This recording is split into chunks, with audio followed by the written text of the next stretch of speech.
It was a moment that completely shattered everything we thought we knew about orbital mechanics. At exactly 8 UTC on the 3rd of March, 2026, a seemingly routine radar sweep by NASA's Goldstone Deep Space Network uncovered something beyond belief. A sudden radar return from an interstellar object known as 3 Atlas produced a spike in its radar cross-section that, according to statisticians, had an astronomical probability of 0. What followed was nothing short of extraordinary. Within the next 14 seconds, everything changed. The object, a massive body roughly the size of a city block, didn't simply break apart like we'd expect from a typical comet or asteroid. It separated with intent, breaking cleanly into exactly 50 identical fragments. Each piece moved at nearly 100,000 miles per hour and instantly stabilized, holding its position with almost geometric precision. This was not natural fragmentation, where the forces of gravity and physics caused debris to scatter unpredictably. No, this was different. Each fragment appeared to be flying in formation, moving with perfect synchronization, as if they were a collective unit, not individual, chaotic pieces. Through the lens of theoretical physics, using frameworks like the Kaku lens, the implications were chilling. To maintain such a level of synchronization, each fragment would require its own internal propulsion system and a communication mechanism operating faster than the speed of light. The only known force capable of such coordination in quantum physics? Entanglement. If these fragments were entangled, they were not independent bodies. They were part of a single, distributed system, something far beyond anything previously observed in our universe. As the formation continued to move through space, crossing the 240 million kilometer mark, even more anomalies were discovered. Instruments aboard the James Webb Space Telescope revealed that the 50 fragments were not only identical in mass and shape, but also in thermal profile. This was unprecedented in natural fragmentation, where you'd expect a variety of sizes and thermal signatures. The fact that they were identical across the board screamed manufacturing, not random cosmic debris. But the surprises didn't end there.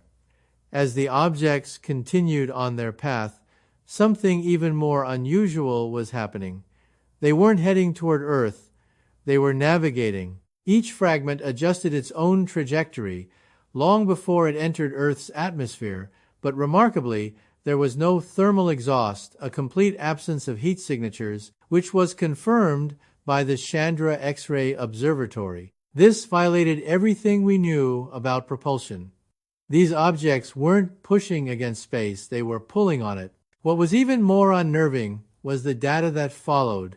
Low-frequency gravitational ripples began to emerge from the fragments. In the world of general relativity, gravitational waves are typically generated by colossal events such as black hole collisions or neutron star mergers.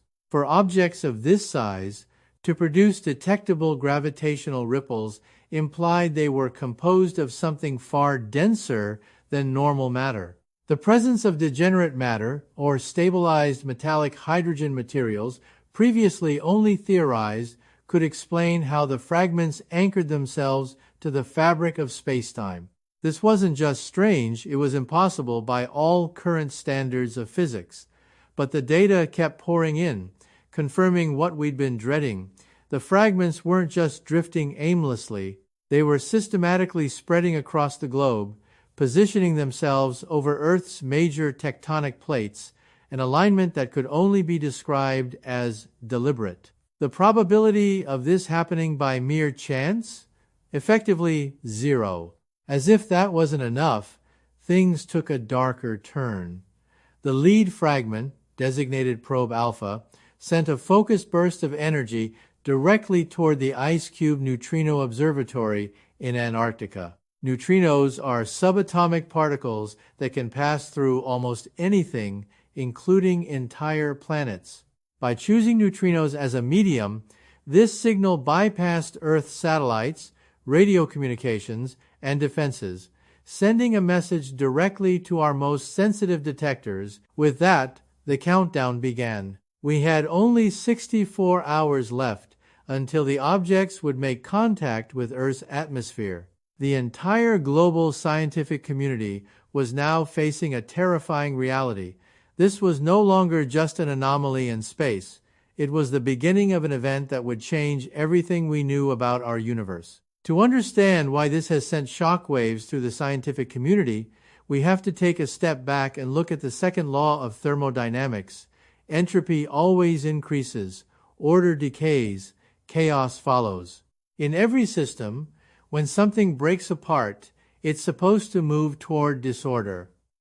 That's the rule we've always trusted until now. The fragments of 3 Atlas were doing the opposite. They weren't breaking apart, they were becoming more ordered, more precise as time passed. The James Webb Telescope revealed that each fragment was actively cooling itself, dropping its temperature below the background radiation of space itself, an impossible feat without active cooling technology. This wasn't just a breakdown of the laws of physics. This was something that seemed to bend, if not break, those laws entirely. It defied everything we knew about thermodynamics. In space, objects naturally radiate heat into the vacuum, a process driven by entropy. Yet, the fragments of 3 Atlas were doing the opposite. They were cooling themselves actively, shedding heat at an impossible rate without any apparent source.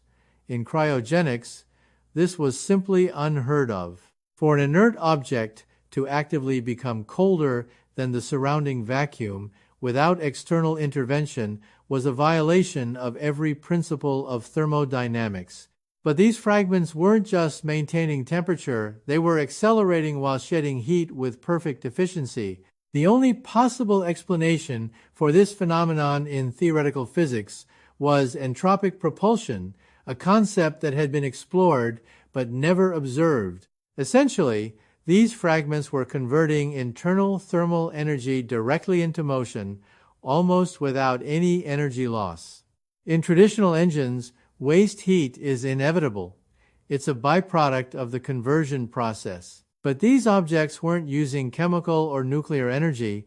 They were using something much more elusive, vacuum energy. This energy, taken from zero-point fluctuations in higher dimensional space, could theoretically allow for motion without producing the heat that normally accompanies acceleration. Yet, as scientists dug deeper into the data, an even greater mystery emerged. The objects were maintaining perfect alignment, their formation tight and stable despite the constant gravitational pull from the Earth, Moon, and Sunday. In classical mechanics, multi-body systems like this should be inherently unstable. Forces from nearby celestial bodies should cause them to drift apart, but the formation of 3 Atlas remained intact, with no visible thrust or propulsion to stabilize it. The ISU's Gaia mission confirmed the absence of any exhaust. There were no emissions, no thrust, nothing. Then, gravitational mapping from Earth's observatories revealed something that stunned the scientific community. The fragments weren't just floating in space, they were manipulating gravity itself. The formation appeared to be generating its own synthetic gravity, not just moving in space, but actively interacting with the planet's gravity field. It was as if the fragments had rewritten the rules of gravity itself, creating a gravitational well strong enough to hold them in place against the planet's tidal forces, all without expending any energy or producing any detectable force. The implications of this discovery were mind-boggling. If these objects could manipulate gravity on such a scale, they could potentially control seismic activity on Earth. The 50 fragments had positioned themselves over critical fault lines, the very regions where Earth's tectonic plates meet. These locations were key pressure points for seismic activity. If the fragments could subtly influence gravity here, they could dampen seismic activity, suppressing earthquakes or, if they desired, trigger them. It was control over the planet's geophysical processes, all without visible intervention or force. But the real shock came when they began to make their way toward the atmosphere. At hypersonic speeds, objects entering Earth's exosphere should create shock waves, producing intense heat and sound. But the fragments of 3 Atlas defied this basic rule of physics. When the first 10 fragments entered the exosphere over the Pacific, there were no sonic booms, no heat signatures, and no plasma sheets.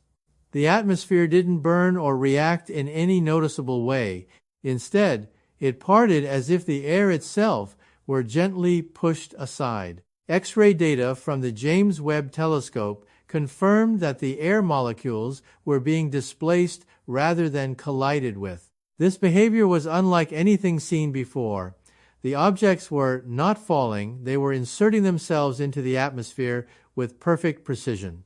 It wasn't a landing, it was a coupling event.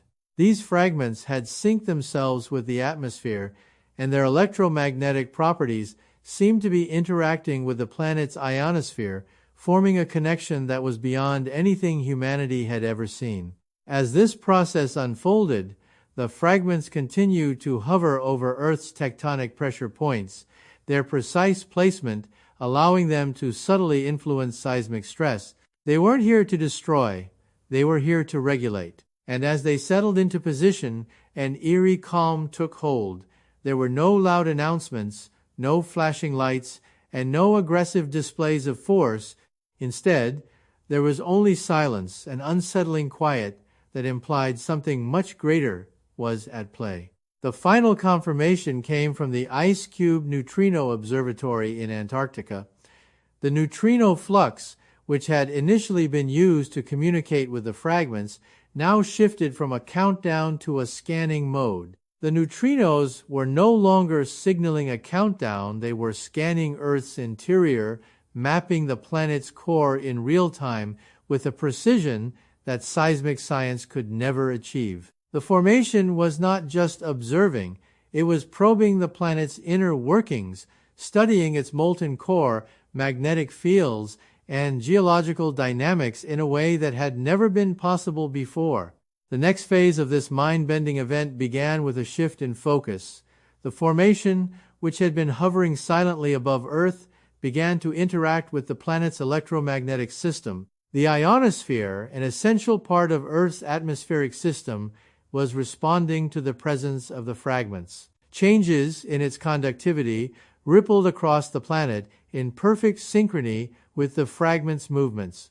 It was as though the atmosphere itself was becoming a part of this larger system, connected to the 50 fragments in a way that allowed for subtle but profound influence. Through gravitational mapping, the fragments demonstrated an unprecedented ability to synchronize with Earth's own systems. Each fragment remained positioned above a major tectonic fault line where Earth's crust is most sensitive to stress. By subtly adjusting the gravitational forces applied to these fault lines, the fragments could potentially trigger earthquakes, suppress them, or even regulate the planet's seismic activity in a controlled manner.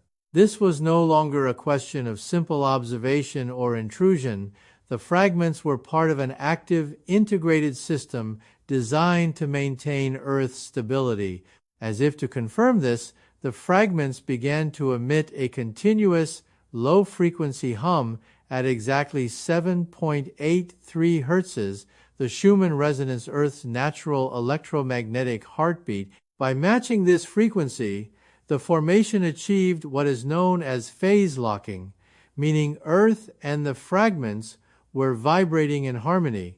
This wasn't just an observation, it was a connection, a synchronization of Earth's natural rhythm with the unknown forces acting on it. In systems theory, this kind of phase lock means that two systems begin to behave as one. Earth was no longer just being observed, it was being coupled with the fragments, becoming part of a larger, more complex system. With each passing moment, it became clearer that the 50 fragments weren't a transient force or an anomaly, they were something much more permanent. They weren't just passing through space or investigating Earth from a distance. They were becoming a part of the planet's very fabric. Whatever their true intent, it was now impossible to ignore that these fragments had arrived with purpose and precision.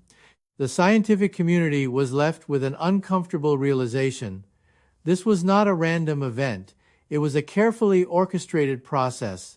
The implications of this were profound. The fragments weren't trying to hide or disrupt Earth. They were integrating with it, working in unison with the planet's natural processes to create a new kind of planetary regulation. But the biggest mystery remained: why? What were the fragments' creators trying to achieve? Was it simply to monitor, to regulate, or was there something more? The coming days would reveal whether this event was the beginning of a new era for humanity or simply a momentary anomaly in the grand scheme of the universe. As the 50 fragments continued their eerie dance above Earth, it became clear that they were not just observers or passive entities. They had integrated into the planet's electromagnetic and gravitational systems. The subtle adjustments in the ionosphere, the local gravity anomalies, and the continuous neutrino emissions pointed to one undeniable conclusion: this wasn't an invasion, it was an installation. Every movement the fragments made was calculated and precise. Each shift in position, each gravitational pulse, and each electromagnetic variation seemed perfectly timed. The fragments were not just acting as a group, they were operating as a unified entity, an intelligent system interacting with Earth on a planetary scale. They had become a part of the planet's natural rhythms, syncing their movements with the Schumann resonance, connecting to the ionosphere, and subtly influencing Earth's tectonic and atmospheric systems. There were no signs of aggression, no weapons were deployed, no threats were made. Instead, the fragments maintained their position, broadcasting low-frequency signals through the neutrino spectrum. These signals weren't meant to communicate in any traditional sense. They were a form of diagnostic readout. The fragments were mapping Earth's internal dynamics, scanning the planet's core and its electromagnetic field with unprecedented accuracy. As weeks passed, the scientific consensus began to solidify. The system wasn't here to conquer Earth, it was here to monitor, regulate, and potentially stabilize the planet.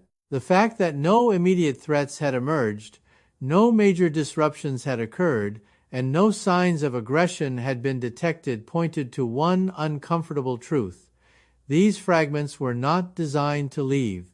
Instead of escalating the situation, the formation had settled into a passive state.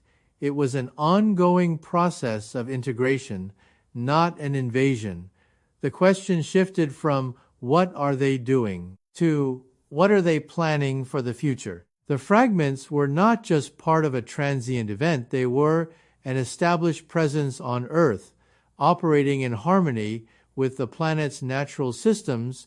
The more the fragments interacted with Earth, the more they seemed to understand the planet's processes. Data from IceCube, Gaia, and other observatories confirmed that the formation was deeply integrated into the Earth's natural systems. Subtle shifts in Earth's magnetic field, ionospheric changes, and seismic activity patterns were all linked to the fragments' position and movements.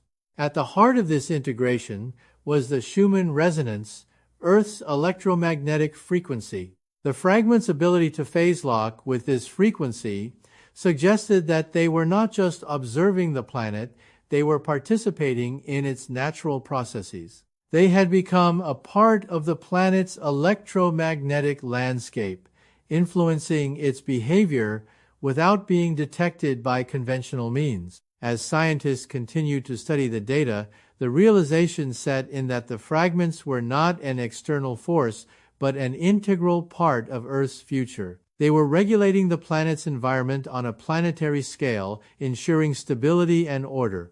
The absence of any signs of hostility only reinforced the idea that this was not an invasion, but a long-term intervention. With each cycle, The fragments became more deeply embedded in Earth systems. The gravitational waves, the neutrino emissions, and the electromagnetic changes all pointed to one undeniable conclusion: the fragments were here to stay. Their presence wasn't a temporary event, it was part of a much larger plan, one that had been set in motion long before they arrived. The implications of this were staggering.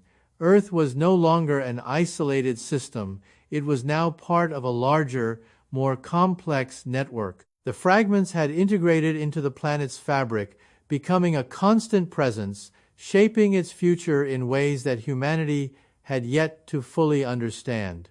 As the weeks turned into months, the significance of the 3E Atlas event became clearer. The 50 fragments had not just arrived, they had set up infrastructure. They were integrating into Earth systems, reshaping its electromagnetic and gravitational forces, and ensuring that the planet remained stable. The final realization was unavoidable. Humanity was no longer the only system managing Earth's environment. The fragments had become a permanent part of the planet's future, operating on a scale that dwarfed human influence. And as the planet's electromagnetic and gravitational forces synchronized with the fragments, it was clear that humanity had entered a new era. This was no longer just a scientific anomaly, it was a new phase in Earth's evolution. The fragments had become part of the planet's systems, operating with a precision and purpose that left no room for doubt. The only question remaining was, what happens next? To stay ahead of these revelations, subscribe to this channel and turn on notifications. The next chapter is unfolding, and you won't want to miss it.